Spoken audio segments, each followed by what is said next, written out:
ओम अज्ञानतिमिरान्धस्य ज्ञानाञ्जनशलाकया चक्षुरुन्मिलितं येन तस्मै श्रीगुरवे नमः। नमः ओम विष्णुपादाय कृष्णप्रेष्ठाय भूतले श्रीमते जयपताका स्वामी इति नामिने नमः आचार्य पादाय निताय कृपाप्रदायिने गौरकथा धामदाय नगर ग्रामतारिणे नमः ओम विष्णुपादाय कृष्णप्रेष्ठाय भूतले श्रीमते भक्तिवेदांत स्वामी इति नामिने नमस्ते सरस्वती देवे गौरवाणी प्रचारिणे निर्विशेषा शून्यवादी पाश्चात्य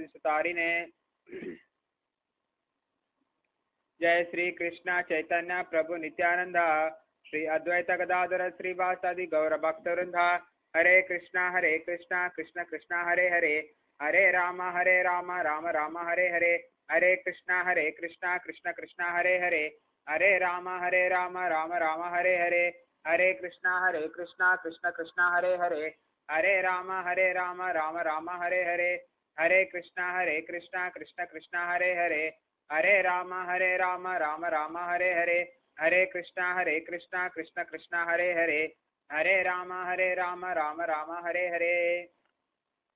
இன்னைக்கு நம்ம பகவத்கீதை 6ஆம் அத்தியாயத்துக்கு நம்ம போவோம். 6ஆம் அத்தியாயம் தியான யோகம். ஸ்ரீ பகவான் உவாச்ச அநாஸ்ரித கர்ம பலம் காரியம் கர்ம கரோதி யः स सन्यासी च योगी च न निरग्निर्न चाक्रियः। श्री भगवान उवाच अनाश्रितः कर्म फलं कार्यं कर्म करोति यः स सन्यासी च योगी च न निरग्निर्न चाक्रियः। புருஷோத்தமரான முழுமுதற் கடவுள் கூறினார், செயலின் பலன்களில் பற்றற்று கடமைக்காக செயலாற்றுபவனே சந்நியாசியும் உண்மையான யோகியுமாகிறானே தவிர வேள்வி நெருப்பை மூட்டாதவனும் செயலற்றுவனும் அல்ல. பொருளுரை அஸ்த பக்திவேதாந்த சுவாமி ஸ்ரீல பிரபுபாத் விஜய். இந்த அத்தியாயத்தில் 8 அங்கங்களை கொண்ட அஷ்டாங்க யோகத்தினை மனதையும் புலன்களையும் அடக்குவதற்கான வழியாக பகவான் விளக்குகிறார்.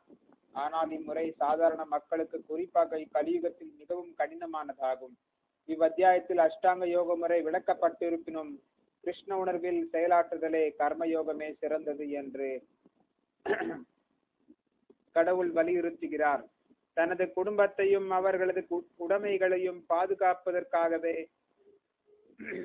உலகில் உள்ள அனைவரும் செயல்படுகின்றனர். ஆனால் சுயநலனின்றி அது தனிப்பட்ட லாபமாகவும் இருக்கலாம், விரிவடைந்த லாபமாகவும் இருக்கலாம். செயலாற்றுவோர் யாரும் இல்லை. செயலின் பலன்களை அனுபவிக்கும் நோக்கத்தை தவிர்த்து கிருஷ்ண உணர்வில் செயல்படுவதே பக்குவமானதாகும். கிருஷ்ண உணர்வில் செயல்படுதல் என்பது ஒவ்வொரு உயிர் வாழியின் கடமையாகும். ஏனெனில் உண்மையில் அனைவருமே பகவானது அம்சங்கள். உடலின் அங்கங்கள் முழு உடலின் திருப்திக்காக செயல்படுகின்றன. அவை தமது சுய திருப்திக்காக செயல்படாமல் முழு உடலின் திருப்திக்காக பணியாற்றுகின்றன.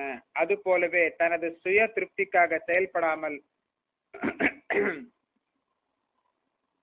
பகவானின் திருப்திக்காக மட்டுமே செயலாற்றுபவன் பக்குவமான சந்நியாசியும் பக்குவமான யோகியும் ஆவான். சந்நியாசிகள் சில சமயம் எல்லா பௌதிக கடமைகளிலிருந்தும் தாம் விடுதலை பெற்றுவிட்டதாக செயற்கையாக எண்ணிக்கொள்வதால் அக்னிஹோத்ரி யக்னங்கள் செய்வதை விட்டு விடுகின்றனர். ஆனால் உண்மையில் அவர்களும் சுயநலவாதிகளே. ஏனெனில் அவர்களின் குறிக்கோள் அருவ பிரம்மனுடன் ஒன்றாகுவதே. இத்தகைய விருப்பம் சாதாரண பௌதிக விருப்பங்களை விட சிறந்தது என்ற போதிலும் இது சுயநலமற்ற விருப்பம் கிடையாது. அதுபோல எல்லா உலக செயல்களையும் நிறுத்திவிட்டு பாதி மூடிய கண்களுடன் யோக பயிற்சி செய்யும் யோகியும் தனது சுயநலத்திற்காக ஏதோ ஒரு திருப்தியை நாடுகிறான். ஆனால் கிருஷ்ண உணர்வில் செயல்படுபவன் எவ்வித சுயநல நோக்கமின்றி பூரணத்தின் திருப்திக்காகவே செயலாற்றுகிறான். கிருஷ்ண பக்தனுக்கு சுய திருப்தியில் எவ்வித அக்கறையும் இல்லை.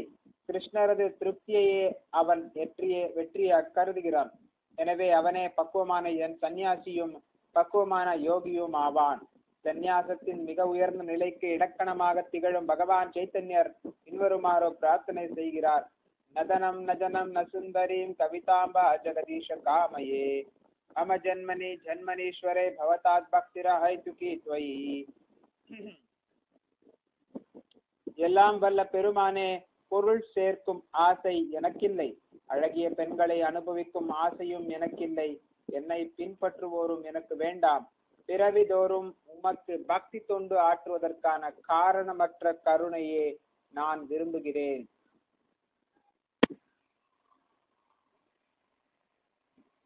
ஸோ இந்த அத்தியாயம் 6 தியான யோகம். கடந்த அத்தியாயத்துல கிருஷ்ண உணர்வின் செயல், அதாவது கிருஷ்ணருக்காக நம்ம செயல்படுறது வந்து அது பார்த்தோம். இப்போ வந்து தியானம் பண்றது பத்தி பார்ப்போம். ஸோ நம்ம என்ன செயலை செய்யறோமோ பார்த்தீங்கன்னா அதுல சில டைம்ல வந்து நல்ல பலன் கிடைக்கும், சில டைம்ல பலனே கிடைக்காது, சில டைம்ல வந்து கெட்ட பலன் கிடைக்கும் இல்லையா? அதனால நம்ம என்ன பண்ணணும்னா நம்ம வந்து நம்ம கடமை நம்ம செய்யணும். ஸோ அப்படி கடமை செய்யறவங்க தான் பார்த்தீங்கன்னா உண்மையான சன்னியாசிகளாக கருதப்படுகிறார்கள், உண்மையாக யோகிகளாகவும் கருதப்படுகிறார்கள். இப்ப நம்ம வந்து எவ்வளவோ விஷயம் செய்யறோம், சில பேர் ஏத்துக்கிறாங்க, சில பேர் ஏத்துக்க மாட்டாங்க, சில பேர் எதிர்க்கிறாங்க. நம்ம கடமையை நம்ம செய்யணும். ஸோ இந்த கிருஷ்ண பக்தி பிரச்சாரம் செய்யறது நம்ம கடமை. சில பேர் ஏத்துக்கிறாங்க, சில பேர் ஏத்துக்கிறது, சில பேர் எதிர்ப்பு தெரிவிக்கிறாங்க, நம்ம பிரச்சாரத்துக்கு எதிர்ப்பு தெரிவிக்கிறாங்க. ஸோ நம்ம அதெல்லாம் நம்ம வந்து கண்டுக்காம நம்ம கடமையை நம்ம செய்யணும். ஸோ அது பலன்ல வந்து நம்ம பெற்றுக்கொள்ளக்கூடாது. வெற்றியும் தோல்வியும், லாபமும் நஷ்டமும் அல்லது போன்ற விஷயத்துல நம்ம இது வந்து நம்ம இம்பார்ட்டன்ஸ் கொடுக்கக்கூடாது. போன்ற விஷயத்துக்கு நம்ம வந்து முக்கியத்துவம் கொடுக்கக்கூடாது. முக்கியமான அதாவது நம்ம கடமை அப்படின்றதுனால நம்ம செய்யணும். அப்படி கடமை செய்யறவங்க தான் பாத்தீங்கன்னா பலன்களில் பற்றற்று கடமையை செய்பவர்கள் தான் பாத்தீங்கன்னா உண்மையான சன்னியாசி என்றும் உண்மையான யோகி என்றும் கருதப்படுகிறார்கள்.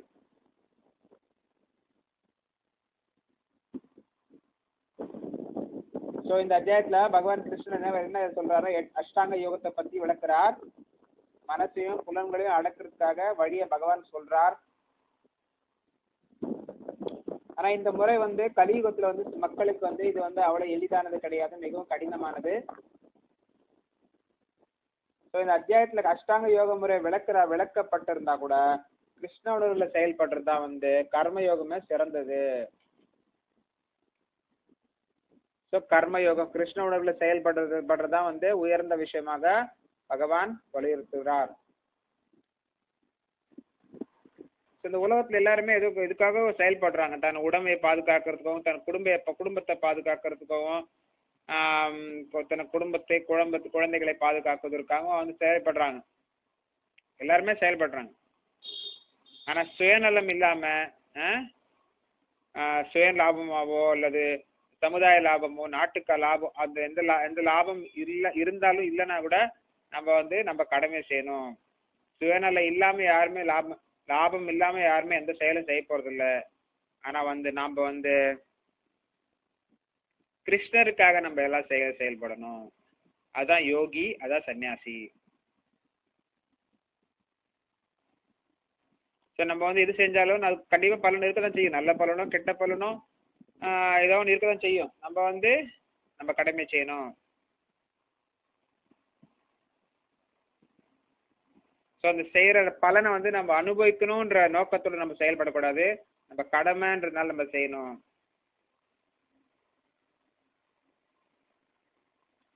கிருஷ்ண உணர்வுல செயல்படுறது வந்து எல்லா உயிர் வாழியும் கடமை. ஏன்னா எல்லா உயிரினங்களும் பாத்தீங்கன்னா பகவான் கிருஷ்ணனுடைய அம்சங்கள்.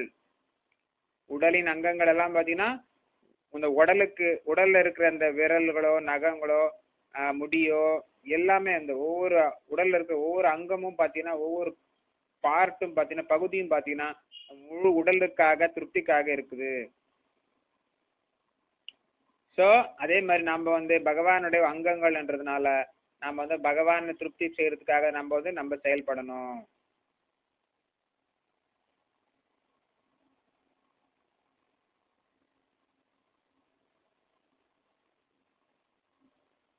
அதே மாதிரி பாத்தீங்கன்னா நம்ம சுய திருப்திக்காக நம்ம செயல்படாம பகவானோட திருப்திக்காக நம்ம செயல்படணும்.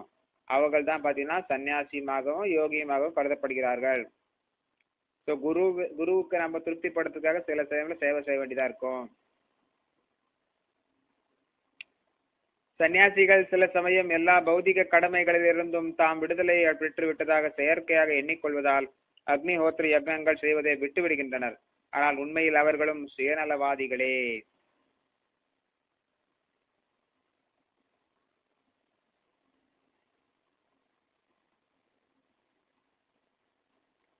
ஏனெனில் அவர்கள் குறிக்கோள் அருவ பிரம்மனுடன் ஒன்றாகுவதே. இத்தகைய விருப்பம் சாதாரண பௌதிக விருப்பங்களை விட சிறந்தது என்ற போதிலும் அது சுயநலமற்ற விருப்பம் கிடையாது. அதுபோல எல்லா உலக செயல்களையும் நிறுத்திவிட்டு பாதி மூடிய கண்களுடன் யோக பயிற்சி செய்யும் யோகியும் தனது சுய நலத்திற்காக ஏதோ ஒரு திருப்தியை நாடுகிறான். ஆனால் கிருஷ்ண உணர்வில் செயல்படுபவன் எவ்வித சுயநல நோக்கமின்றி பூரணத்தின் திருப்திக்காகவே செயலாற்றுகிறான். கிருஷ்ண பக்தனுக்கு சுய திருப்தியில் எவ்வித அக்கறையும் இல்லை. கிருஷ்ணரது திருப்தியையே அவன் வெற்றியாக கருதுகிறான். எனவே அவனே பக்குவமான சன்னியாசியும் பக்குவமான யோகியும் ஆவான். சன்னியாசத்தின் மிக உயர்ந்த நிலைக்கு இலக்கணமாக திகழும் பகவான் சைத்தன்யர் பின்வருமாறு பிரார்த்தனை செய்கிறார்.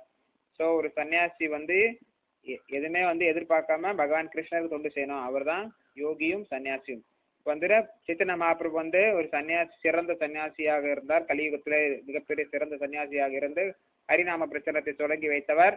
500 வருடங்களுக்கு முன்பாக மிகப்பெரிய பக்தி பிரச்சாரத்தை இயக்கத்தை தொடங்கியவர் சைத்தன்ய மகாபிரபு. அவர் ஒரு சன்னியாசி வேடம் பூண்டார். பகவான் கிருஷ்ணரின் அவதாரமான அவர் சன்னியாசி வேடம் பூண்டு கிருஷ்ண பக்தியை பிரச்சாரம் செய்தார்.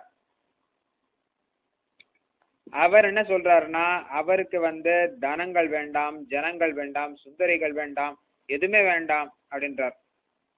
ஸோ ஆனா இப்ப இருக்கிறவங்க எல்லாம் என்ன பண்றாங்க, சன்னியாசிகளாரும் சரி யாரானும் சரி, அவங்க என்ன நினைக்கிறாங்க, அவங்களுக்கு பணம் வேணும்னு நினைக்கிறாங்க, சீடர்கள் வேணும்னு நினைக்கிறாங்க.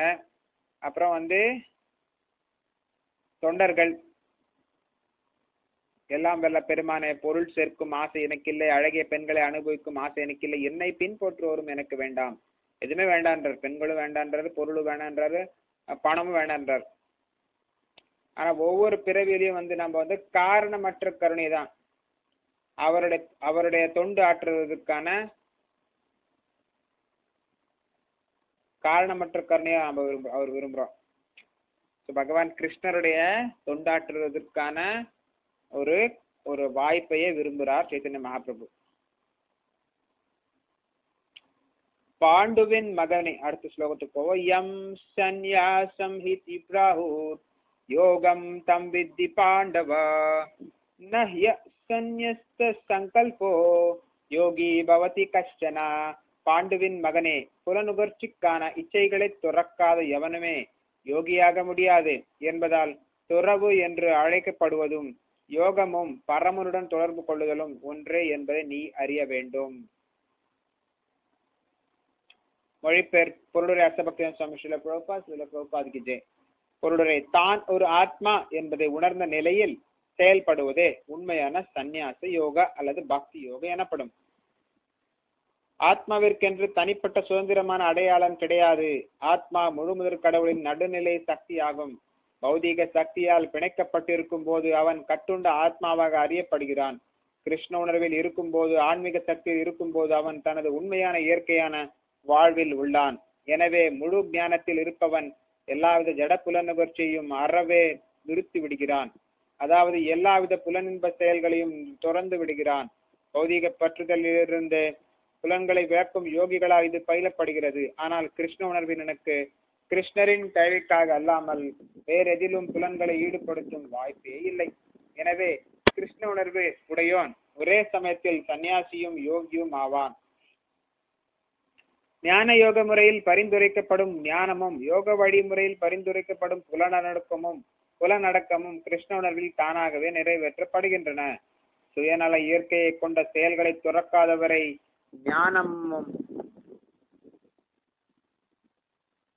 ஞானமும் யோகமும் பலனற்றவை. ஜீவாத்மா தனது சுயநல ஆசைகள் அனைத்தையும் முழுமையாக துறந்து பரத்தை திருப்திப்படுத்த வேண்டும் என்பதே உண்மையான குறிக்கோள் ஆகும்.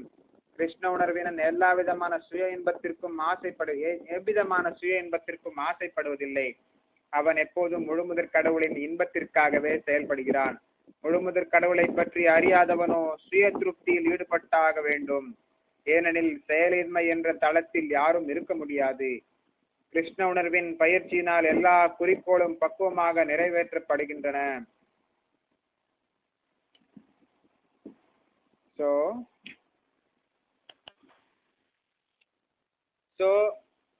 புலனுகர்ச்சிக்கான இச்சைகளை நம்ம துறக்காதவர்கள் யாருமே யோகி ஆக முடியாது. நம்ம புலன் இன்பத்துக்காக நம்ம செயல்பட்டோம்னா நம்ம கோதாசர்கள். புலனை நம்ம கட்டுப்படுத்தினா கோஸ்வாமிகள் சுவாமிகள். அதனால நமக்கு புலன்களை கட்டுப்படுத்தணும். இஷ்டத்துக்கு சாப்பிடக்கூடாது, இஷ்டத்துக்கு தூங்கக்கூடாது, இஷ்டத்துக்கு பேசக்கூடாது, மனம் போன போக்குல நம்ம செயல்படக்கூடாது. எல்லாமே ஒரு கட்டுப்பாடோட வாழ்க்கை வாழ வேண்டும். புலனுகர்ச்சிக்காக நம்ம வாழக்கூடாது. பகவான் கிருஷ்ணரை தவிர்த்து வேற எந்த விஷயத்த கேட்கக்கூடாது. பகவான் கிருஷ்ணருக்கு சம்பந்தம் இல்லாத விஷயத்த கேட்கக்கூடாது. பகவான் கிருஷ்ணருக்கு சம்பந்தம் இல்லாத விஷயத்த பார்க்கக்கூடாது. அதை பத்தி பேசக்கூடாது. புலனுகர்ச்சிக்கான இச்சைகளை நம்ம துறக்கணும். தேவையில்லாத உணவுகளை தவிர்க்க வேண்டும். பகவான் கிருஷ்ணர் நைவேத்தியம் செய்யப்பட்ட உணவு மட்டுமே உண்ண வேண்டும். தேவையில்லாத விஷயத்தை பேசக்கூடாது. தேவையில்லாத விஷயத்தை நேரத்தை செலவழிக்க கூடாது. புலனுகர்ச்சிக்கான இச்சைகளை துறக்காதவர்கள் யாருமே யோகி ஆக முடியாது. ஒரு யோகினா கண்டதுக்கு இஷ்டத்துக்கு சாப்பிட்டு இஷ்டத்துக்கு வாழ்க்கை நடத்துறவன் யோகி கிடையாது. ஒரு உரப்படி ஒரு எல்லாமே ஒரு கட்டுப்பாடோட வாழ்றவன்னா ஒரு யோகி ஆக முடியும். கட்டுப்பாடு இல்லாம வாழ்றவன் யோகி ஆக முடியாது, அவன் போகி.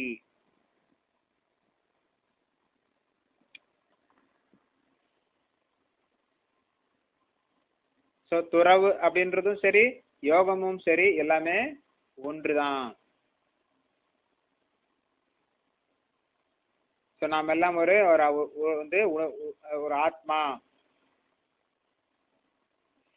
அப்படி அந்த நிலையில நம்ம செயல்படணும். அதான் உண்மையான சன்னியாசி யோகம் அல்லது பக்தி யோகம்.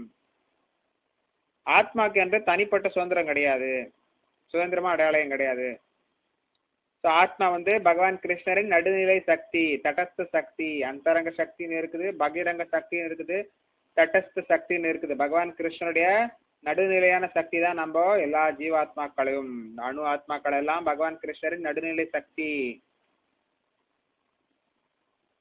நம்ம இந்த நீர், நெருப்பு, காற்று, ஆகாயம், மனசு, புத்தி, அகங்காரம் போன்ற சூட்சுமமான உடல், ஸ்தூல உடல்ல கட்டுப்பட்டிருக்கிறப்போ நம்ம பிணைக்கப்பட்டிருக்கிறப்போ நம்ம கட்டுண்ட ஆத்மாவாக கருதப்படுகிறோம். முக்தி பெற்ற ஆத்மாக்கள் என்றால் இந்த பஞ்சபூதங்களிலிருந்தும் மன, புத்தி, அகங்காரத்திலிருந்து விடுபட்டவர்கள் தான் முக்தி பெற்ற ஆத்மாக்கள். இந்த பௌதிக விஷயங்களான நீர், நெருப்பு, காற்று, ஆகாயம், மனசு, புத்தி, அகங்காரம் போன்ற ஸ்தூல சூட்சும உடலில் பந்தப்பட்டவர்கள் எல்லாம் கட்டுண்ட ஆத்மாக்கள், பிணைக்கப்பட்ட ஆத்மாக்கள். இதிலிருந்து விடுபட்டவர்கள் எல்லாம் இந்த 8 பௌதிகமான 8 விஷயங்களிலிருந்து விடுபட்டவர்கள் தான் முக்தி பெற்ற ஆத்மாக்கள்.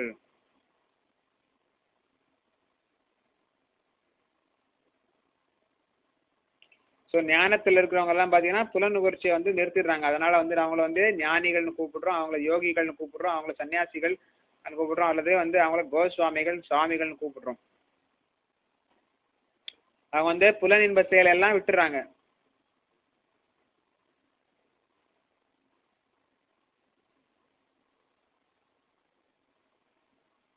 பௌதிகமான பற்றுதல இருந்து நம்ம புலன்கள் விளக்கணும். கண்டதையும் பேசக்கூடாது, கண்டதையும் கேட்கக்கூடாது, கண்டதையும் பார்க்கக்கூடாது. கிருஷ்ணர் சம்பந்தப்பட்டது மட்டும் தான் பார்க்கணும், கிருஷ்ணர் சம்பந்தப்பட்டது மட்டும் கேட்கணும், கிருஷ்ணர் சம்பந்தப்பட்டது மட்டும்தான் பேசணும். ஆனால் கிருஷ்ண உணர்வினனுக்கு கிருஷ்ணரின் தேவைக்காக அல்லாமல் வேற எதிலும் நிவலங்களை ஈடுபடுத்தும் வாய்ப்பே இல்லை. நம்ம 24 மணி நேரமும் கிருஷ்ண பக்தியில ஈடுபட்டு இருக்கிறதுனால நமக்கு வேற விஷயத்துக்கு வாய்ப்பே கிடையாது. 24 மணி நேரமும் பாத்தீங்கன்னா நீங்க சிரவணம், கீர்த்தனம், விஷ்ணு ஸ்மரணம், அர்ச்சனம், வந்தனம், தாசியம், சக்கியம், ஆத்ம நிவேதனம் 24 மணி நேரமும் நீங்க உங்க தொண்டு செய்யலாம். கிருஷ்ணனை பத்தி கேட்கலாம், கிருஷ்ணனை பத்தி பாடலாம், வழிபாடு செய்யலாம், வணக்கம் செலுத்தலாம், சேவை செய்யலாம், நட்புறவு கொள்ளலாம், முழுவதும் சரணாகதி அடைஞ்சு விடலாம். இது கிருஷ்ண பக்தியின் 9 முறைகள். நமக்கு 24 மணி நேரமும் இதுலயே நம்ம நேரம் போயிடும், நமக்கு நேரமே இருக்காது. கிருஷ்ண உணர்வுல இருக்கவங்க எல்லாம் பாத்தீங்கன்னா ஒரே சமயத்துல யோகியாகவும் கருதப்படுகிறார்கள், ஒரே சமயத்தில் சன்னியாசியாகவும் கருதப்படுகிறார்கள். ஞான யோக முறையில் பரிந்துரைக்கப்படும் ஞானமும் யோக வழிமுறையில் பரிந்துரைக்கப்படும் புலநடக்கமும் கிருஷ்ண உணர்வில் தானாகவே நிறைவேற்றப்படுகின்றன.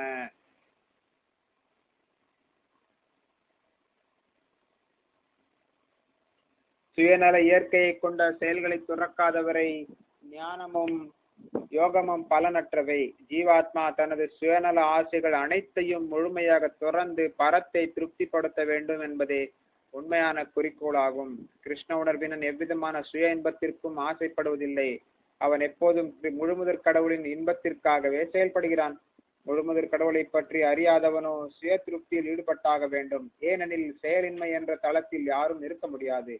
கிருஷ்ண உணர்வின் பயிற்சியினால் எல்லா குறிக்கோளும் பக்குவமாக நிறைவேற்றப்படுகின்றன.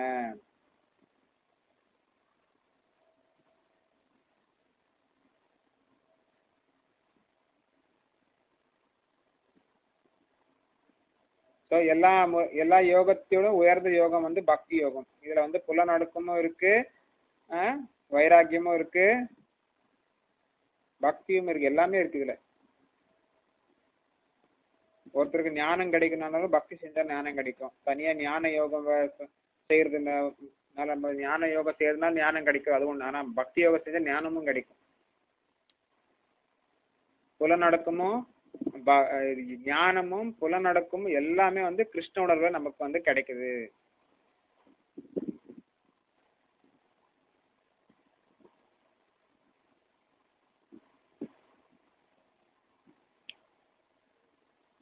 நம்ம சுயநலனுக்காக நம்ம எதையும் செய்யக்கூடாது.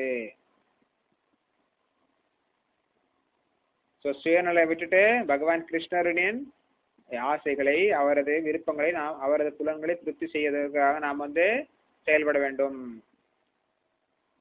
பரமாத்மாவை திருப்திப்படுத்த நாம் செயல்பட வேண்டும். அதுதான் நம்ம வாழ்க்கையின் குறிக்கோளா இருக்க வேண்டும். கிருஷ்ண உணர்வுல பாத்தீங்கன்னா எந்த சுய இன்பத்திற்கும் ஆசை கிடையாது. எந்த சுய இன்பத்திற்கும் கிருஷ்ண உணர்வுல இருக்கிறவங்க யாரும் அவங்க சுய திருப்தி, பேர் புகழ் வரணும் அப்படின்றதுக்காக அவங்க ஆசைப்படுறதில்ல. எப்பவுமே பாத்தீங்கன்னா அவங்க பகவான் கிருஷ்ணருக்கு திருப்தி செய்யறதுக்காகவும் குருவையும் கிருஷ்ணரையும் வைஷ்ணவர்களும் அவங்களோட சேவையிலே ஈடுபட்டிருப்பாங்க. அவங்க திருப்திப்படுறதுக்காக அவங்க விருப்பத்திற்காக செயல்படுவார்கள். பகவான் கிருஷ்ணரை தெரியாதவங்க தான் பாத்தீங்கன்னா சுய திருப்தியில ஈடுபடுவாங்க.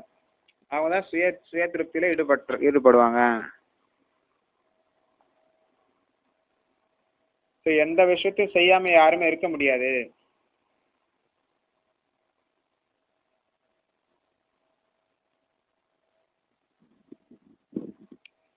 கிருஷ்ணன் உணர்வுல பயிற்சினால எல்லாருமே எல்லா குறிக்கோள் நம்ம நிறைவேற்றப்படுகின்றன. அடுத்தது பாத்தீங்கன்னா மூன்றாவது பதம். ஆருருக்ஷோர் முனேர் யோகம் கர்ம காரணம் உச்யதே யோகாரூடஸ்ய தஸ்யைவ க்ஷமஹ காரணம் உச்யதே. மொழிபெயர்ப்பு பொருளுரை பக்திவேதாந்த சுவாமி ஸ்ரீல பிரபுபாதுக்கு ஜெய். அஷ்டாங்க யோக முறையின் புது மாணவனுக்கு செயலே வழியாக கூறப்படுகின்றது. ஆனால் யோகத்தில் முன்னேறியவனுக்கு ஜட செயல்களை துரத்தலே வழியாக கூறப்படுகின்றது.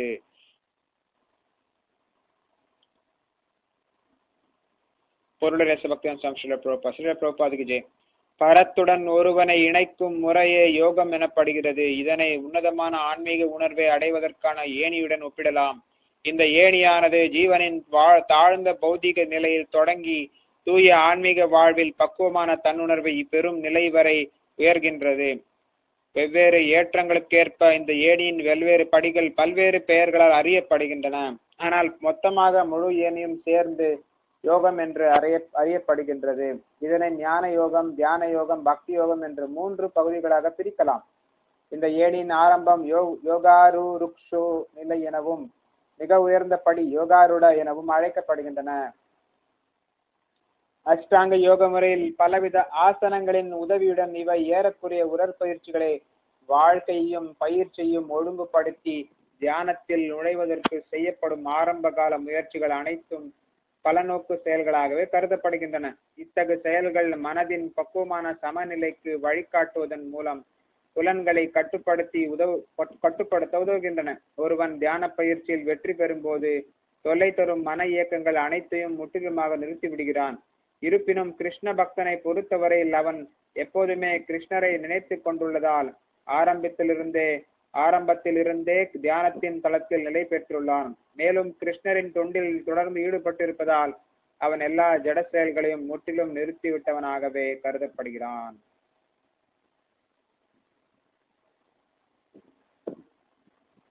ஸோ அஷ்டாங்க யோக முறையில பாத்தீங்கன்னா புதுசா ஒரு மாணவர் சேர்றான்னா அவங்க செயல்பாடுகள், இந்த அவங்க செயல்பாடுகள் தான் அவங்களுக்கு வழியாக சொல்லப்படுது.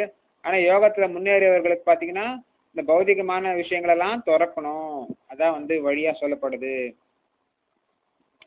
யோகம் என்பது பகவான் கிருஷ்ணருடன் நாம் நமது மறந்த உறவை புதுப்பிப்பதுதான் இந்த யோகம். அவருடன் இணைவதுதான் இந்த யோகம். பகவான் கிருஷ்ணருடன் இணைவதுதான் இந்த யோகம்.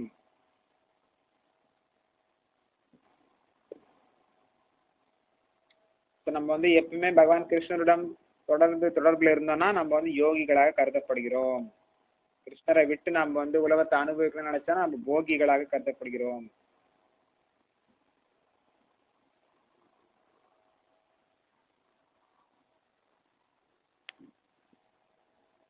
ஸோ ஆன்மீக உணர்வுல உயர்வு பெறுவது படிப்படியா ஒரு ஸ்டெப்ஸ் இருக்கு. யோனியில் நம்ம ஏறோம் இல்லையா, அந்த மாதிரி படிப்படியான ஒரு ஸ்டெப்ஸ் எல்லாம் இருக்கு. ஆன்மீகத்துல வளரணும்னா ஆதோ ஸ்ரத்தா அத்த சாது சங்க அத்த பஜன கிரியா அத்த அனர்த்த நிவர்த்தியா தத்தோ நிஷ்டா தத்தோ ருச்சி தத்த பாவ பிரேம அப்படின்னு படிப்படியா போவோம். முதல்ல நம்ம ஆதோ ஸ்ரத்தா ஒரு நம்பிக்கை இருக்கும். அப்ப தொடர்ந்து நம்ம அந்த நம்பிக்கையில பஜனைகள் செய்யறோம்.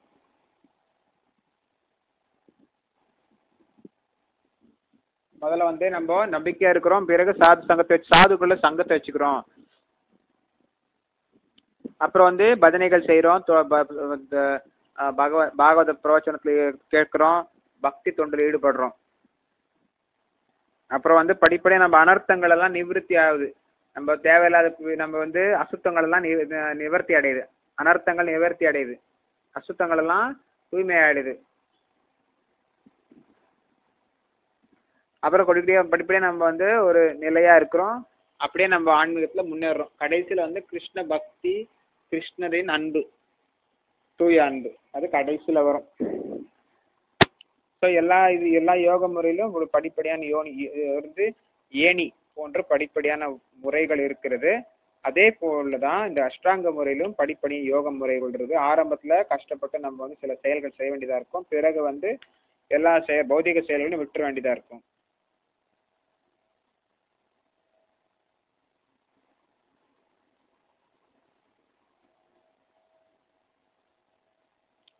ஸோ யோகம் என்பது பகவான் கிருஷ்ணருடன் நாம் இணைந்து இருத்தல், அதான் யோகம். இந்த யோகம் பார்த்தீங்கன்னா பல்வேறு யோக முறைகள் இருக்கு. ஞான யோகம், தியான யோகம், பக்தி யோகம் என்று 3 பிரிவுகளாக பிரிக்கலாம் சொல்றார் பகவான். இந்த ஏணியின் ஆரம்பம் யோகாரு ருக்ஷோ நிலை எனவும், மிக உயர்ந்த நிலை படி யோகாரூடா என அழைக்கப்படுகின்றன. யோகாரூருக்ஷுனா யோகத்தை தொடங்கியது.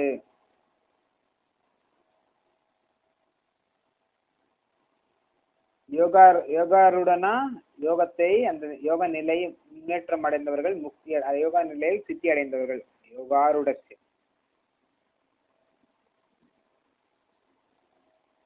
அஷ்டாங்க யோக முறையில பாத்தீங்கன்னா 8 விதமான அங்க முறைகள் யோகத்தை சொல்லப்படுது. அதான் உடற்பயிற்சிகள் தான், பிராணாயாமம். ஸோ இந்த வாழ்க்கையை பயிற்சியை நம்ம இந்த வாழ்க்கையை வாழ்க்கையையும் பயிற்சியையும் ஒழுங்குபடுத்தி தியானத்தில் நுழைவதற்கு செய்யப்படும் ஆரம்ப கால முயற்சிகள் அனைத்தும் பல நோக்கு செயல்களாக கருதப்படுகின்றன. ஆரம்பத்துல நம்ம சில முயற்சிகள் எல்லாம் செய்யறோம், படிப்படியா முன்னேறோம். ஸோ மனசை ஒருநிலைப்படுத்தணும், மனசை கட்டுப்படுத்தணும், மனசை நம்ம சமநிலையில வச்சுக்கணும், புலன்களை கட்டுப்பாட்டுல வைக்கணும். ஸோ இப்படி நம்ம இப்படி செய்து புலன்களை கட்டுப்படுத்து மனசை சமநிலையை வச்சு புலன்களை கட்டுப்படுத்துறப்போ வந்து நம்ம வந்து தியானத்துல வெற்றி அடைய முடியும். ஸோ மனசை வந்து நம்ம வந்து முக்கியமா கட்டுப்படுத்தணும். அப்பதான் நம்ம வந்து யோகத்தை செய்ய முடியும்.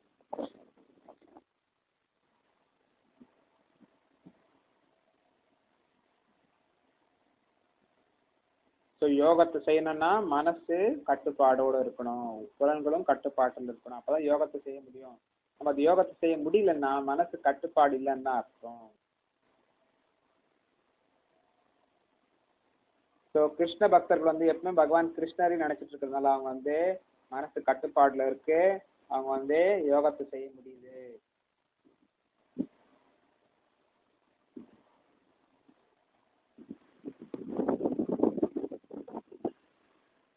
पदम 4 यदा हीनेन्द्रियार्थेषु न कर्मसु वनुषुषज्जते सर्वसंकल्प सन्यासी योगारूढ़स्य तदोच्यते. மொழிபெயர்ப்பு பொருளுரை பக்திவேதாந்த சுவாமி ஸ்ரீல பிரபுபாத் விஜய். எப்போது ஒருவன் பல நோக்கு செயல்களிலும் புலனுகர்ச்சியிலும் ஈடுபடாமல் எல்லா பௌதிக ஆசைகளையும் துறந்த நிலையில் உள்ளானோ அப்போது அவன் யோகத்தில் உயர்ந்தவனாக கூறப்படுகின்றான்.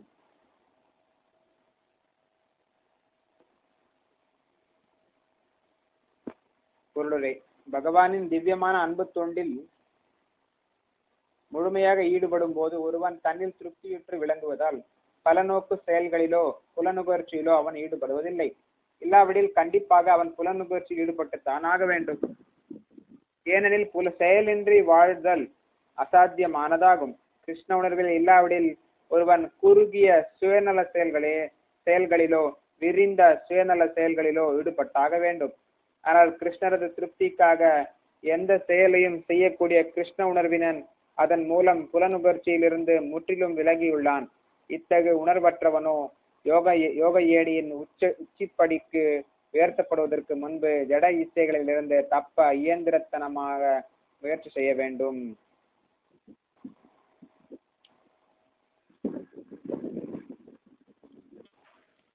எப்போ வந்து நம்ம செய்யற செயல்ல பலன் அதுக்கு என்ன பலன் கிடைக்கும் அப்படின்ற நோக்கில் நம்ம செயல்படக்கூடாது. ரெண்டாவது புலன் நுகர்ச்சியில் ஈடுபடக்கூடாது. எல்லா பௌதிக ஆசைகளையும் விட்டுறணும். அப்பதான் நம்ம யோகத்தின் உயர்ந்த நிலைக்கு நம்ம உயர முடியும். நம்ம என்ன பண்ணணும், பலன் நோக்கி செயல்படக்கூடாது, புலன் நுகர்ச்சியில் ஈடுபடக்கூடாது, எல்லா பௌதிக ஆசைகளையும் திறந்து விட்டு விட வேண்டும். அப்பதான் நம்ம யோகத்துல நம்ம உயர்ந்தவர்களாக கருதப்படுகிறோம். பகவானோட திவ்யமான அன்பு தொழில் நம்ம முழுமையா ஈடுபடுறப்போ தண்ணியில நம்ம திருப்தி அடைஞ்சிருவோம். ஆனா பலனை நோக்கி நம்ம செயல்படுறப்போ புலன் நுகர்ச்சி ஈடுபடுற அந்த திருப்தி கிடைக்காது.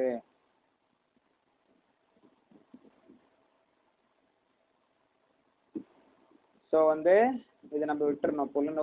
பலன் நோக்கு செயல் ஈடுபடுறது விட்டுறணும், புலன் நுகர்ச்சி ஈடுபடுறதையும் விட்டுறணும். அப்படி நம்ம அப்படி ஈடுபடலைன்னா கண்டிப்பா நம்ம புலனுகர்ச்சி ஈடுபடுவோம். புலனுகர்ச்சியில ஈடுபடுறது இயற்கையான விஷயம். அது கட்டுப்படுத்துறதுதான் யோகி ஆக முடியும், கட்டுப்படுத்துறதுதான் சாமி ஆக முடியும். சுவாமி அவன் புலன்களின் சுவாமி ஆக முடியும். உலகத்தை வெல்வதற்கு முன்னால் உன் புலன்களை நீ வெல்ல வேண்டும்.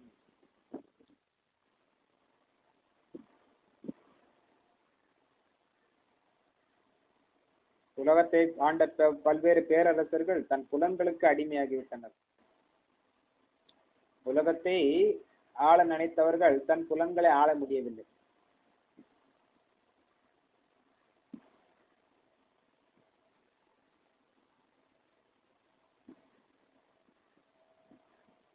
நம்ம செயல் இல்லாம வாழ முடியாது. நம்ம கிருஷ்ண உணர்வுல இல்லைன்னா நம்ம சுயநலமா நம்ம செயல்படுவோம். குறுகிய சுயநல செயல்களை செய்வோம், அல்லது பரந்த சுயநல செயல்களை செய்வோம். ஒண்ணு அவன் வீட்டுக்கு செய்வான், இல்ல நாட்டுக்கு செய்வான். வீட்டுக்கு செய்யறது குறுகிய சுயநலம், நாட்டுக்கு செய்யறது விருந்த சுயநலம். எல்லாமே சுயநலம் தான்.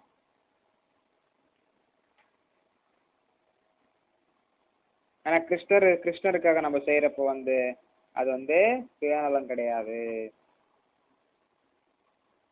புலனுகர்ச்சியை விட்டுறணும்.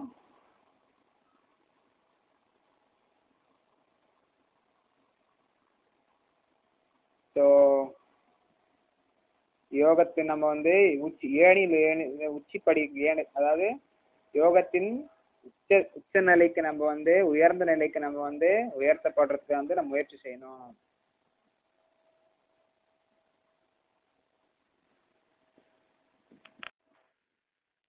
பதம் 5 பகவத்கீதை 6ஆம் அத்தியாயம் பதம் 5. உத்தரேத் ஆத்மனாத்மானம் ஆத்மானம் அவசாதயேத் ஆத்மைவ ஹி ஆத்மனோ பந்தோர் ஆத்மைவ ரிபுராத்மனஹ. மொழிபெயர்ப்பு பொருளுரை. அசா பக்திவேந்த சுவாமி ஸ்ரீல பிரபுபாதிக்கு ஜெய். மனதின் உதவியுடன் ஒருவன் தன்னை உயர்த்தி கொள்ள வேண்டுமே ஒழிய தாழ்த்தி கொள்ளக்கூடாது. மனமே கட்டுண்ட ஆத்மாவின் நண்பனும் எதிரியும் ஆவான். பொருளுரை. அசா பக்திவேந்த சுவாமி ஸ்ரீல பிரபுபாதிக்கு ஜெய். ஆத்மா எனும் சொல் உபயோகிக்கப்படும் இடத்திற்கு ஏற்ப உடல் மனம் ஆத்மா என வெவ்வேறு பொருள்படும். யோக முறையில் கட்டுண்ட ஆத்மாவும் மனமும் மிகவும் முக்கியமானவை. யோக பயிற்சியின் மையம் மனமே என்பதால் இங்கே ஆத்மா என்பது மனதை குறிக்கின்றது. யோக பயிற்சியின் நோக்கம் மனதை கட்டுப்படுத்துவதும் புலனின்ப பொருள்களின் மீதான பற்றிலிருந்து அதனை விலக்குவதும் ஆகும்.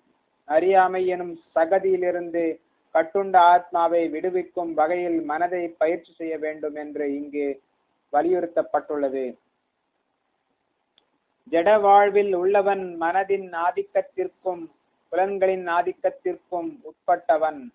உண்மை என்னவெனில் ஜட இயற்கையை ஆள விரும்பும் அகங்காரத்துடன் மனம் இணைந்துள்ளதால் ஜட இயற்கையை ஆள விரும்பும் அகங்காரத்துடன் மனம் இணைந்துள்ளதால் தூய ஆத்மா இப்பௌதீக உலகில் சிக்கியுள்ளது. எனவே ஜட இயற்கையின் பளபளப்பினால் கவரப்படாதவாறு மனம் பயிற்சி அளிக்கப்பட வேண்டும். அதன் மூலம் கட்டுண்ட ஆத்மாவை காப்பாற்றலாம். புலனின்ப பொருள்களின் கவர்ச்சியினால் ஒருவன் தன்னை இழிவுபடுத்திக் கொள்ளக்கூடாது. ஒருவன் எந்த அளவிற்கு புலனின்ப பொருள்களால் கவரப்படுகின்றானோ அந்த அளவிற்கு அவன் ஜட வாழ்வில் பிணைக்கப்படுகிறான். இப்பிணைப்பிலிருந்து விடுபட மனதை கிருஷ்ண உணர்வில் ஈடுபடுத்துவதே மிகச்சிறந்த வழியாகும். இதனை நிச்சயமாக செய்ய வேண்டும் என்று வலியுறுத்துவதற்காக ஹி எனும் சொல் இங்கு உபயோகப்படுத்தப்பட்டுள்ளது.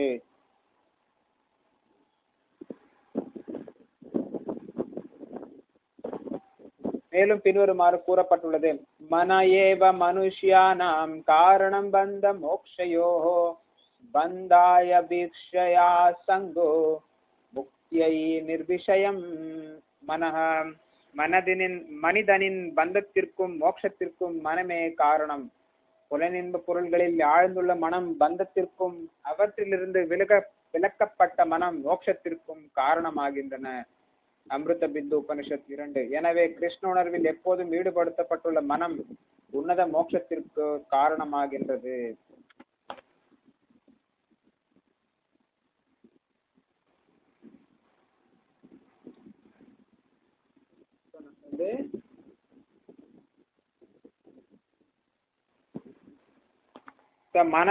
மனசோட உதவியை எடுத்து மனதின் உதவியுடன் நம்ம வந்து நம்மளை உயர்த்தி கொள்ள வேண்டும்.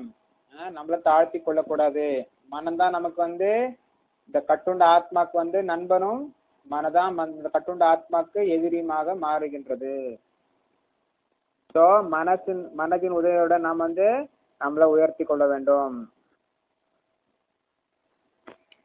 ஸோ நம்மளை தாழ்த்திக்க கூடாது. மனம்தான் கட்டுண்ட ஆத்மாக்கு நண்பனும் எதிரியும் ஆகிறான்.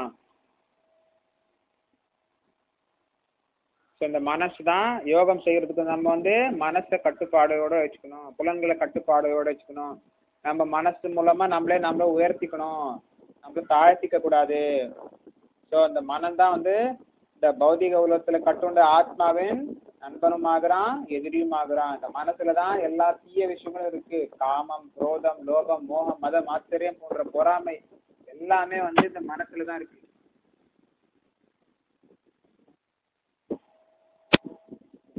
அதனால வந்து மனசை நம்ம வந்து கட்டுப்படுத்தணும். பொருளுடைய அசபக்திவன் சுவாமி ஸ்ரீல பிரபுபாத் கீஜே. ஆத்மா எனும் சொல் உபயோகிக்கப்படும் இடத்திற்கு ஏற்ப உடல், மனம், ஆத்மா என வெவ்வேறு பொருள்படும். யோக முறையில் கட்டுண்ட ஆத்மாவும் மனமும் மிகவும் முக்கியமானவை. யோக பயிற்சியின் மையம் மனமே என்பதால் இங்கே ஆத்மா என்பது மனதை குறிக்கின்றது. யோக பயிற்சியின் நோக்கம் மனதை கட்டுப்படுத்துவதும் புலனின்ப பொருள்களின் மீதான பற்றிலிருந்து அதனை விலக்குவதும் ஆகும். அறியாமை எனும் சகதியிலிருந்து கட்டுண்ட ஆத்மாவை விடுவிக்கும் வகையில் மனதை பயிற்சி செய்ய வேண்டும் என்று இங்கே வலியுறுத்தப்பட்டுள்ளது. ஜட வாழ்வில் உள்ளவன் மனதின் ஆதிக்கத்திற்கும் புலன்களின் ஆதிக்கத்திற்கும் உட்பட்டவன். உண்மை என்னவெனில் ஜட இயற்கையை ஆள விரும்பும் அகங்காரத்துடன் மனம் இணைந்துள்ளதால் தூய ஆத்மா பௌதிக உலகில் சிக்கியுள்ளது. எனவே ஜட இயற்கையின் பளபளப்பினால் கவரப்படாதவாறு மனம் பயிற்சி அளிக்கப்பட வேண்டும். அதன் மூலம் கட்டுண்ட ஆத்மாவை காப்பாற்றலாம். புலனின்ப பொருள்களின் கவர்ச்சியினால் ஒருவன் தன்னை இழிவுபடுத்திக் கொள்ளக்கூடாது. ஒருவன் எந்த அளவிற்கு புலனின்ப பொருள்களால் கவரப்படுகிறானோ அந்த அளவிற்கு அவன் ஜட வாழ்வில் பிணைக்கப்படுகிறான். இப்பிணைப்பிலிருந்து விடுபட மனதை கிருஷ்ண உணர்வில் ஈடுபடுத்துவதே மிகச்சிறந்த வழியாகும். இதனை நிச்சயமாக செய்ய வேண்டும் என்று வலியுறுத்துவதற்காக டி எனும் சொல் இங்கு உபயோகப்படுத்தப்பட்டுள்ளது. மேலும் பின்வருமாறு கூறப்பட்டுள்ளது. மன ஏவ மனுஷ்யானாம் காரணம் பந்த மோக்ஷயோஹோ பந்தாய விஷயா சங்கோ முக்தியை நிர்விஷயம் மனஹ. மனிதனின் பந்தத்திற்கும் மோட்சத்திற்கும் மனமே காரணம். புலனின்ப பொருள்களில் ஆழ்ந்துள்ள மனம் பந்தத்திற்கும் அவற்றிலிருந்து விலகப்பட்ட மனம் மோட்சத்திற்கும் காரணமாகின்றன.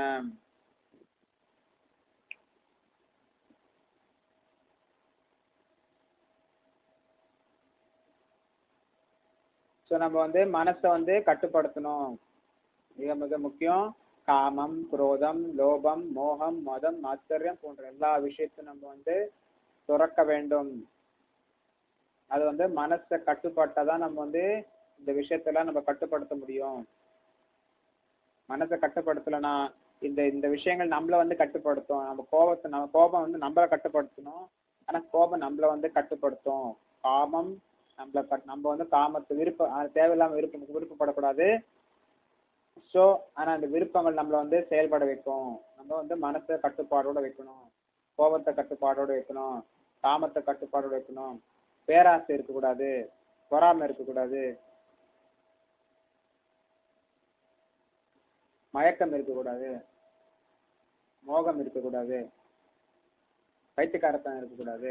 எல்லாமே மனசுலதான் எல்லா பிரச்சனைக்கும் காரணம். உலகில் நடக்கிற எல்லா பிரச்சனைக்கும் காரணம் இந்த மனசு தான்.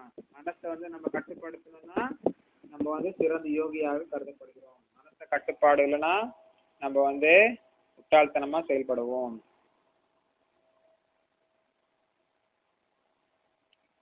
பதம் 6. பந்துராத்மாத்மானஸ்தஸ்ய ஏனாத்மைவாத்மனா ஜிதः அநாத்மனஸ்து சத்ருத்வே வர்த்தேதாத்மைவ சத்ருவத். மனதை வென்றவனுக்கு மனமே சிறந்த நண்பனாகும். ஆனால் அவ்வாறு செய்ய தவறுபவனுக்கோ அதுவே மிகப்பெரிய விரோதியாகும். பிரபுபாத் கீஜே. மனதை நண்பனாக செயல்படும்படி மனிதனின் குறிக்கோளை நிறைவேற்றிக் கொள்ள கட்டுப்படுத்துவதே அஷ்டாங்க யோக பயிற்சியின் நோக்கமாகும். மனம் கட்டுப்படுத்தப்படவில்லை எனில் வெறுமே வெளிக்காட்சிக்காக செய்யப்படும் யோகம் பலனற்ற கால விரயமே. மனதை அடக்க முடியாதவன் எப்போதும் மிகப்பெரிய விரோதியுடன் வாழ்கிறான். இதனால் அவனது வாழ்வும் நோக்கமும் பாழாகின்றன. உயர்ந்தவனின் கட்டளைகளை செயலாற்றுவதே ஜீவனின் ஆதார நிலையாகும். உயர்ந்தவரின் கட்டளைகளை செயலாற்றுவதே ஜீவனின் ஆதார நிலையாகும். மனம் வெல்லப்படாத எதிரியாக இருக்கும் வரை காமம், கோபம், பேராசை, மோகம் போன்றவற்றின் கட்டளைக்கு ஒருவன் கீழ்ப்படிய வேண்டியதுதான். ஆனால் மனம் வெல்லப்பட்டு விட்ட பின் அனைவரது இதயத்திலும் பரமாத்மாவாக வீற்றுள்ள முழுமுதற் கடவுளின் ஆணைகளை நிறைவேற்ற அவன் தானாகவே முன் வருவான். உண்மையான யோக பயிற்சி இதயத்தினுள் உள்ள பரமாத்மாவை சந்தித்து அவரது வழிகாட்டுதலை பின்பற்றுவதையும் உள்ளடக்கியதாகும். கிருஷ்ண உணர்வை நேரடியாக மேற்கொள்பவனுக்கு பகவானின் கட்டளைகளிடம் முழுமையாக சரணடைவது என்னும் தன்மை தானாக வந்தடைகிறது. ஸோ யாரெல்லாம் மனசை வெல்றாங்களோ, மனசை கட்டுப்பாட்டுல வச்சிருக்காங்களோ, அந்த மனசு தான் அவங்களுக்கு வந்து சிறந்த நண்பரா மாறிடுது. ஆனா வந்து அப்படி செய்யாதவங்களுக்கு வந்து அந்த மனசு வந்து மிகப்பெரிய விரோதியா மாறிடுது.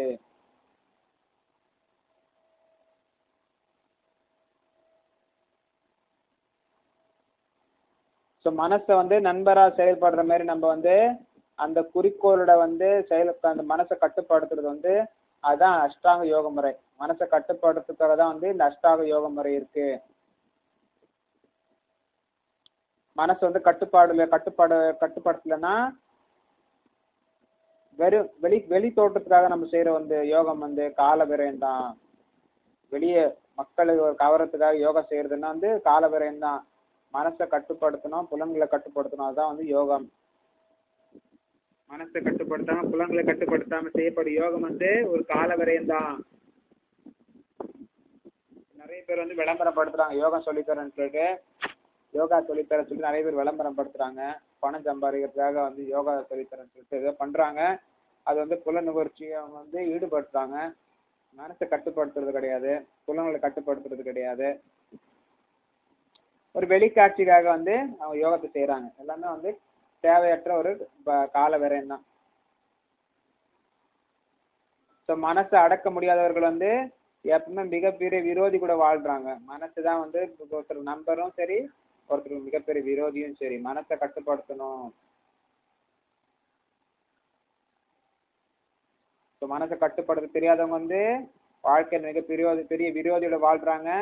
அவங்களே அவங்களுக்கு விரோதியா செயல்படுறாங்க. அவங்க வாழ்க்கையும் அவங்க நோக்கமும் வந்து எல்லாமே பாழாகுது. உயர்ந்தவரின் கட்டளைகளை செயலாற்றுவதே ஜீவனின் ஆதார நிலையாகும். உயர்ந்தவர்களை வந்து கட்டளை நம்ம வந்து பின்பற்றணும். அதான் வந்து ஆதார நிலை, நம்ம ஜீவனின் ஆதார நிலை. நம்ம மனசை வெல்லுந்தோம்னா நம்ம வந்து நம்ம காமத்துக்கு அடிமையாயிருவோம், கோபத்துக்கு அடிமையாயிருவோம், பேராசைக்கு அடிமையாயிருவோம், மோகத்துக்கு அடிமையாயிருவோம், போன்ற பல்வேறு விஷயத்துக்கு நம்ம வந்து அடிமையாயிருவோம். அது அந்த அந்த விஷயத்துக்கு கீழ்ப்படிய வேண்டிய, கட்டளைக்கு கீழ்ப்படிய வேண்டிய ஒரு அடிமையாகி விடுவோம். ஸோ மனசை நம்ம வென்று விட்டோம்னா எல்லார் உடம்புலையும் எல்லார் ஹிருதயத்திலையும் பரமாத்மா இருக்கிற பகவான் வந்து நம்ம வந்து அந்த ஆணைகளை வந்து நமக்கு ஏற்றுக்கலாம். எல்லா இதயத்திலும் பரமாத்மா பகவான் இருக்கிறார். அந்த வந்து நம்ம வந்து பரமாத்மாவின் ஆணையை வந்து ஏற்றுக்கொண்டு நாம் செயல்படலாம்.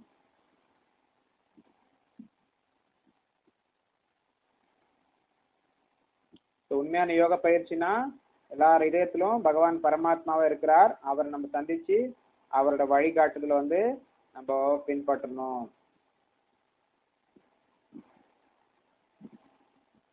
கிருஷ்ணனோட நம்ம செயல்பட்டோம்னா, நேரடியாக நம்ம செயல்பட்டோம்னா பகவானோட கட்டளை வந்து நம்ம முழுமையா பகவான் கட்டளைகளிடம் அவர் சொல்ற விஷயத்த நம்ம வந்து முழுமையா சரணடைஞ்சு அதை நம்ம செய்வோம்.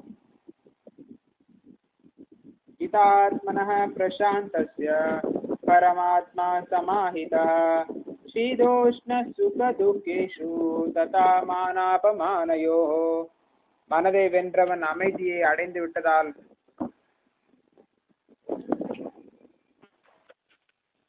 ஜிதாத்மனः பிரசாந்தஸ்ய பரமாத்மா சமாஹிதः சீதோஷ்ண சுக துக்கேஷு ததா மானாபமானயோः. மொழிபெயர்ப்பு பொருளுரை அச பக்திவேதாந்த சுவாமி ஸ்ரீல பிரபுபாதிக்கு ஜெய். மனதை வென்றவன் அமைதியை அடைந்து விட்டதால் பரமாத்மா அவனுக்கு ஏற்கனவே அடையப்பட்டு விடுகின்றார். அத்தகு மனிதனுக்கு இன்ப துன்பம், குளிர் வெப்பம், மான அவமானம் எல்லாம் சமமே. பொருளுரை: உண்மையில் எல்லா ஜீவன்களும் பரமாத்மாவாக அனைவரது இதயத்திலும் வீற்றுள்ள பரமபுருஷ பகவானின் ஆணைகளுக்கு கட்டுப்பட்டு நடக்க வேண்டியவர்கள். ஒருவரது மனம் வெளிப்புற மாயா சக்தியால் வழி தவறும் போது அவன் ஜட செயல்களில் பிணைக்கப்படுகிறான். எனவே ஏதேனும் ஒரு யோக முறையினால் அவனது மனம் கட்டுப்படுத்தப்பட்டவுடன் அவன் லட்சியத்தை அடைந்தவனாக கருதப்பட வேண்டும். ஒவ்வொருவரும் உயர்ந்தவரின் ஆணைக்கு கட்டுப்பட்டே ஆக வேண்டும். இயற்கையில் மனம் நிலை பெறும் போது பகவானின் ஆணைகளுக்கு உட்படுவதை தவிர வேறு ஒருவனுக்கு வேறு வழி இல்லை. மனம் ஏதேனும் ஓர் உயர் ஆணையை ஏற்று அதன்படி நடக்க வேண்டும். மனதை அடக்குவதன் விளைவு என்னவெனில் அது தானாகவே பரமாத்மாவின் ஆணைகளுக்கு கீழ்ப்படிந்துவிடும். இத்தகைய திவ்யமான நிலை கிருஷ்ண உணர்வில் உடனடியாக அடைப்படுவதால் பகவானின் பக்தன் ஜட வாழ்வின் இருமைகளான இன்ப துன்பம் குளிர் வெப்பம் போன்றவற்றால் பாதிக்கப்படுவதில்லை. இந்நிலையே உண்மையில் சமாதி பரமனில் ஆழ்ந்திருத்தல் எனப்படும். சோ மனசை வென்றவங்களுக்கு அமைதி கிடைச்சிரும். பரமாத்மா அவருக்கு ஏற்கனவே பரமாத்மாவின் ஆணைப்படி அவர் செயல்பட ஆயத்தமாகிவிட்டார். ஆணைப்படி செயல்பட அவர் தயாராகிவிட்டார். பரமாத்மாவை நம்ம அடைஞ்சிடலாம். மனசை கட்டுப்படுத்தணும்னா பரமாத்மாவை நம்ம அடைஞ்சு விடுவோம். அப்படி மனசை கட்டுப்படுத்தி தெரிஞ்சவங்களுக்கு அமைதி கிடைக்கும். மனதை வென்றவர்களுக்கு பரமாத்மா அடையப்படுகிறார்.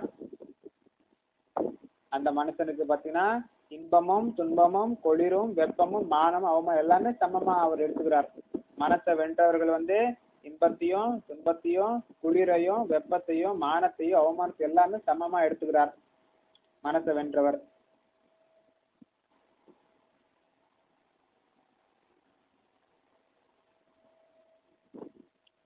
எல்லா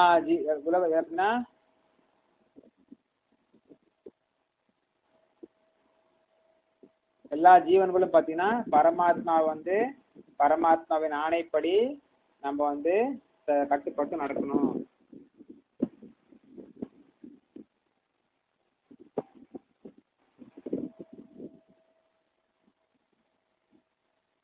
நம்ம வெளிப்புற இந்த மாயா சக்தியில நம்ம வழி தவற செய்யப்படும் போது நம்ம ஜட சக்தியில செயல்படுறோம். மாயா சக்தியில பிணைக்கப்படுற போது மாயா சக்தியில வழி தவற செய்யப்படும் போது நம்ம ஜட செயல்ல ஜட செயல்கள் நம்ம ஈடுபடுறோம், பிணைக்கப்படுறோம்.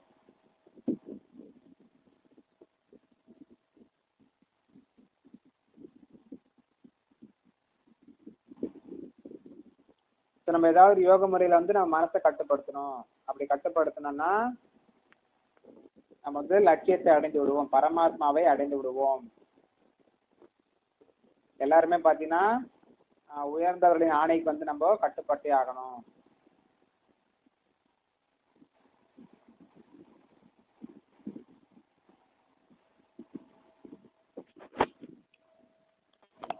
நம்ம உயர்ந்த இயற்கையில மனம் நிலை பெறும்போது பகவான் ஆணைக்கு ஏற்றவர் நம்ம நம்ம செயல்படணும். அது வேற வழி கிடையாது. மனசு ஏதோ ஒரு உயர்ந்த ஒரு ஆணையை ஏற்று செயல்படணும். மனசை அடக்குறதுனால நம்ம பகவான் பரமாத்மாவின் ஆணைக்கு நம்ம கீழ்ப்படிந்து விடுவோம். இது திவ்யமான கிருஷ்ண உணர்வுல தான் இது சாத்தியம்.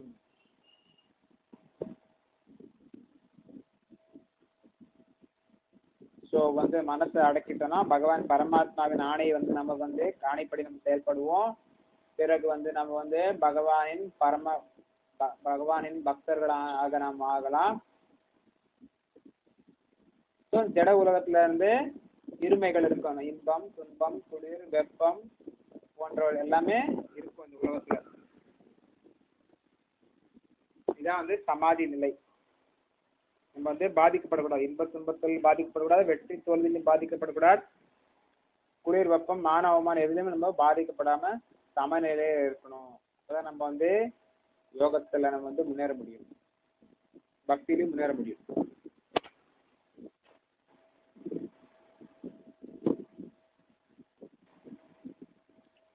பதமெற்று ஞான விஜான திருப்தாத்மா கூட்டஸ்தோ விஜிதேந்திரிய யுக்த இத்யுச்யதே யோகி சமலோஷ்ட்ராத்ம காஞ்சன. மொழிபெயர்ப்பு பொருளுரை அசபக்திவன் சுவாமி ஸ்ரீல பிரபுபாதிக்கு ஜெய். ஒருவன் ஞானத்தினாலும் விஞ்ஞானத்தினாலும் அனுபவ ஞானத்தினாலும் முழு திருப்தி அடையும் போது அவன் தன்னுணர்வில் நிலை பெற்றவன் என்றும் யோகி என்றும் அழைக்கப்படுகிறான். அத்தகையோன் உன்னதத்தில் நிலை பெற்று தன்னடக்கத்துடன் உள்ளான். கூழாங்கற்களோ கற்களோ தங்கமோ அவன் அனைத்தையும் சமமாக காண்கிறான். பொருளுடைய பக்திவான் சுவாமி ஸ்ரீல பிரபுபாதுக்கு ஜெய். பொருளுடைய பரம உண்மையை உணராத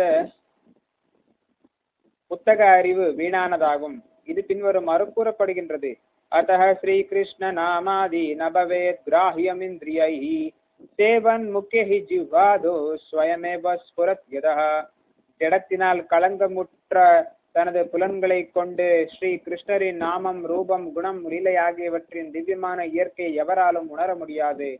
திவ்யமான பகவத் சேவையில் ஆன்மீக நிறைவை அடையும் போது மட்டுமே பகவானின் நாமம், ரூபம், குணம், லீலை ஆகியவை ஒருவனுக்கு தாமாக வெளிப்படுத்தப்படுகின்றன. பக்திராசாமிருத சிந்து 1.22.234. இந்த பகவத்கீதை கிருஷ்ண உணர்வை பற்றிய விஞ்ஞானமாகும். வெறும் ஏட்டறிவினால் யாரும் கிருஷ்ண உணர்வை அடைய முடியாது. ஒருவன் தூய உடையவருடன் பழகும் அளவிற்கு அதிர்ஷ்டம் நிறைந்தவனாக இருக்க வேண்டும். தூய பக்தி தொண்டினால் திருப்தியுற்று விளங்கும் கிருஷ்ணனுடைய நபர் கிருஷ்ணரின் அருளினால் அனுபவ ஞானத்துடன் உள்ளார்.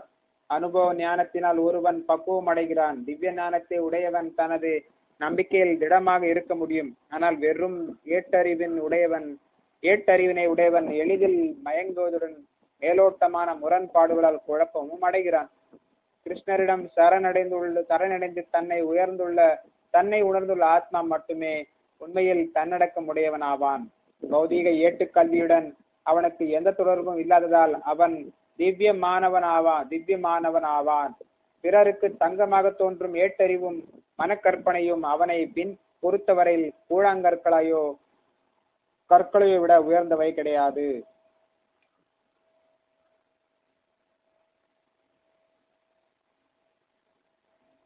நம்ம முதல்ல ஞானம் படிக்கிறோம், அதை நம்ம உணர்றோம் பாத்தீங்களா, அது அனுபவத்துல நம்ம உணர்றோம் பாத்தீங்களா, அது விஞ்ஞானம்.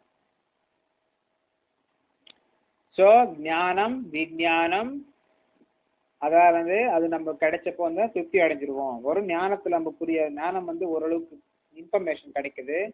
பட் அது நம்ம ரியலைசேஷன் வருது பாத்தீங்களா, அதான் விஞ்ஞானம். ஞானம் விஞ்ஞானம் நம்ம திருப்தி அடையணும். ஞானம் விஞ்ஞானம் அடைந்து திருப்தி அடையணும். ஞான விஞ்ஞானம் கிடைத்தவர்கள் தான் தன்னுணர்வுல நிலை பெற்றவர்கள், யோகிகள். அவங்க உன்னதத்தில் நிலை பெற்று தன்னடக்கத்துடன் உள்ளனர்.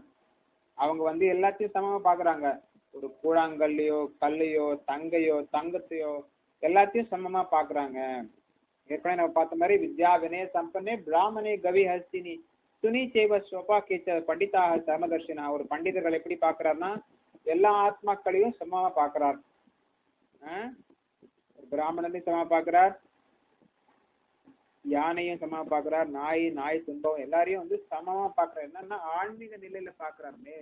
பௌதிகமாக வெவ்வேறு உடல்களை பெற்றுள்ளனர்கள், உயர்ந்த தாழ்ந்த உடல்களை பெற்றுள்ளனர்கள் அனைவரும் பௌதிகமாக. ஆனால் ஆன்மீகமாக அனைவரும் தூய ஆத்மாக்கள். அதே மாதிரி ஞானத்தையும் விஞ்ஞானத்தையும் பெற்ற ஒரு யோகி அவர் என்ன பண்ணார்னா எல்லாத்தையும் சமமா பாக்குறார். தங்கத்தையும் ஒரு சாதாரண கல்லையும் எல்லாத்தையும் சமமா பாக்குறார். நம்ம பகவான் கிருஷ்ணர் புக் படிச்சு புரிஞ்சுக்க முடியாது. இந்த பகவத்கீதை படிச்சா கூட ஓரளவுக்கு அறிவு வரும். ஆனா நம்ம தொண்டு செய்யணும். பகவான் கிருஷ்ணருக்கும் பக்தர்களுக்கும் தொண்டு செய்யணும். அப்பதான் நம்ம பகவத்கீதையை புரிஞ்சுக்க முடியும், பாகவதத்தை புரிஞ்சுக்க முடியும். புத்தகம் வாங்கிட்டு மட்டும் நம்ம பகவானை புரிஞ்சுக்க முடியாது. புத்தகம் வாங்கின மாத்திரம் இறைவனை புரிஞ்சுக்க முடியாது.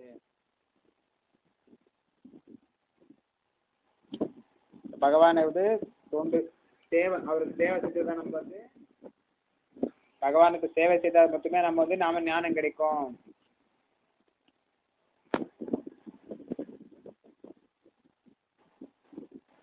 நம்ம புலன்கள் ஜடத்தினால் கலங்கமுற்றது.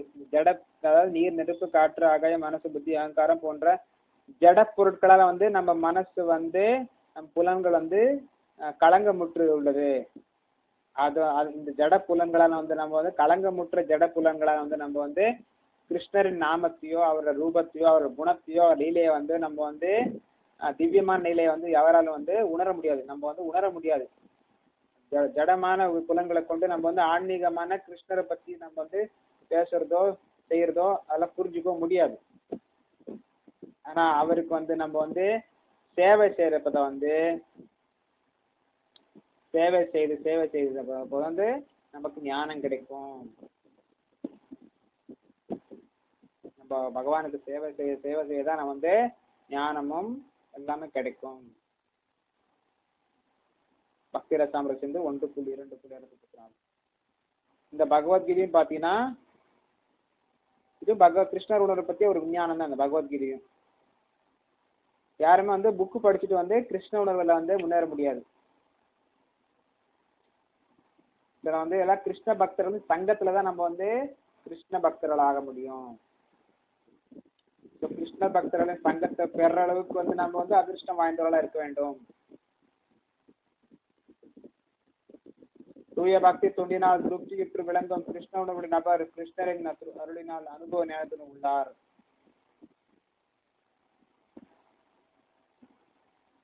கிருஷ்ண பக்தர்கள் வந்து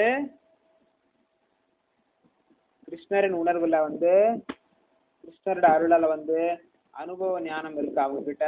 அந்த அனுபவ ஞானத்துல வந்து அவங்க வந்து பக்குவம் அடைகிறாங்க. இந்த திவ்ய ஞானம் வந்து அவங்களோட நம்பிக்கை வந்து திடமா இருக்கு. புத்தகம் படிச்சுட்டு மாத்திரம் வந்து நமக்கு நம்பிக்கை வந்து அதிகமா இருக்காது. வந்து நம்ம சேவை செய்யறப்பதான் வந்து